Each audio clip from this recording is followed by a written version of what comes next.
So I got a lot of questions on what I do for my ice bath and how I set it up, how I arrived at the decision to use a chest freezer. A couple years ago, I kind of got introduced to some deliberate cold exposure and ice baths and things, and then last year I really started getting serious and thinking about what I could do to, get into some cold water every single day.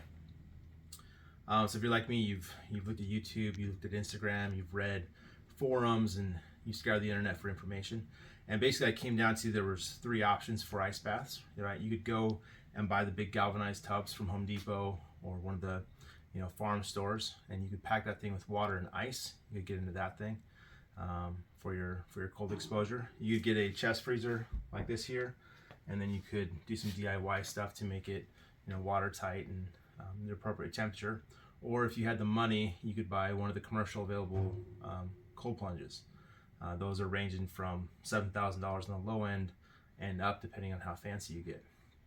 So at first I really thought about using just one of the galvanized tubs, leaving it in my backyard, filling it with water, making some kind of cover for it, and then when I needed to use it or wanted to use it, I would just fill it with ice. I started talking to people and saw that there was going to be a lot of work and it wasn't going to be something that I could just do spontaneously. So my good friend Bo, he actually bought one of the ice barrels and kind of ran into this problem himself where he had to go buy ice to fill up that ice barrel. He ended up buying a ice machine, which he was able to just fill the ice barrel as needed. So he can do it, but it takes a little bit of planning to actually fill the ice barrel and get that cold exposure ready. Another benefit for him is he's on a well, so he's not paying for water. Anytime he dumps that ice barrel out for fresh water, it goes right back into his resources. So for me, I didn't want to buy an ice machine because I didn't have the place to put it in my packed garage. Didn't want to pay for the water, and ultimately I wanted to be able to jump into cold water without any preparation. Obviously I went with the chest freezer. The reason I didn't go with one of the commercially available ones is because of price. $7,000 seemed like a lot for even the bare minimum. If you have the money, they have some huge advantages. You can maintain a temperature. They have moving, flowing water. They look really nice. They filter the water. So definitely on the high end, but they do have some perks. Ultimately, like I said, I went with the chest freezer because, again, it's insulated. Once that water gets cold, it's going to stay cold. I can set it up so that I can get in it every morning without any preparation other than just making sure it's plugged in. And I started looking on Craigslist OfferUp for used chest freezers. Couldn't find any for decent prices. And then I also started thinking about what they were storing in them. Are they going to smell like an old fridge? Are they going to be working? Things like that. And ultimately decided to go with a new freezer. I bought this one from Costco. It's a 15.8 cubic foot freezer from General Electric. And I went with the 15.8 because, again, doing my research, looking at YouTube videos of people that built chest freezers, sending them messages and asking them what size, how they determine the size, and then actually going to some stores and looking at chest freezers. For me, someone that's 6 foot, 230 pounds, I'm going to need at least 15 cubic feet to actually fit in this thing. Anybody smaller than me is going to fit no problem. I fit in here with my shoulders a little bit tucked, but I can actually extend my legs if I need to. Anything smaller is going to be really tight. I'm not going to be able to stretch out at all. And I wanted to be able to stretch out. So the 15.8 works for that. So when I got the freezer, first thing I noticed was that during delivery it had some scratches on the top. So while I paid $600 for the freezer, I bought it from Costco because they have good customer service, and these scratches got me $100 off. So I was in for $500 for the freezer ultimately. Cleaned it out when it first came, and then some things that I did on the inside is I started to silicone all the seams. So down along the bottom, you have a drain. You have this metal where the seams are.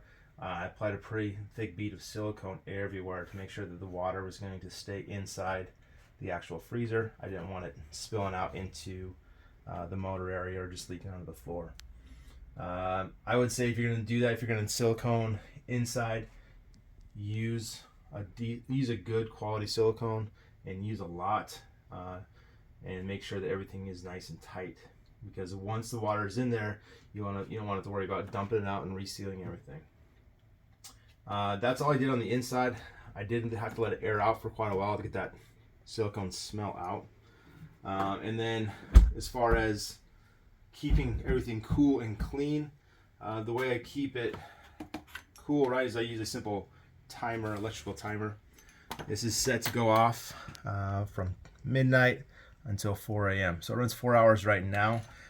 Basically, all I do is plug it in, let it go. It'll turn on for those hours, and then it will get that in out of there. It will be on for those 4 hours, and it'll cool that water to roughly the low 40s. One thing I wanted to make sure that I did do as well is that it does come with a key. This is one of the things I looked for on the freezer, is that I could lock the freezer.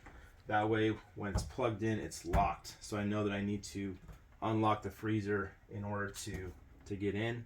That means I need to unplug it, so it's attached right here to the cord, so it's not going to go anywhere. And so that way it forces me to unlock it before I get into a freezer that's plugged into the electricity. As far as keeping it clean, this is an ozone generator. All I do, hose comes off sometimes. The hose is getting brittle, I've noticed, so it's one thing I'm probably have to replace soon. This runs for 30 minutes every single morning after I get out. Simply drop this in the water, you turn it on, and this releases ozone into the water. You can see it kind of bubbling up. It's supposed to kill bacteria and things inside the water. It has been working the best I can tell. I'm considering putting a submerged pump in as well, just to make the water go longer. The last time I cleaned the tank, or cleaned this water, the water had been in for roughly 9 weeks. Water still was relatively clear. However, I was the only one using it. I'm using it in the morning, not after a workout, so the water should be clean. Temperature wise, I just use a spare food meat thermometer we had to get the temperatures. One thing I will say about checking the temperature, that first 2 inches is usually a few degrees warmer than the bottom. So if you want to get an actual temperature, a lot of times what I'll do is I'll just stir the water up, get the temperature, and it'll usually read slightly different than the top of the water. So this is my simple setup. Freezer and everything as it is. It runs for maybe 8 hours total for the week. It keeps the water at the low 40s right now. I imagine I'll have to run a little bit more in the summertime when it's warmer out. But for just under $500 for the cooler, I think we paid $50 for the ozone generator, and odds and ends under $600, you got a decent, ready to go cold plunge. So if you have any questions about anything else, where to get the ozone generator, the specific freezer itself, just leave me a message.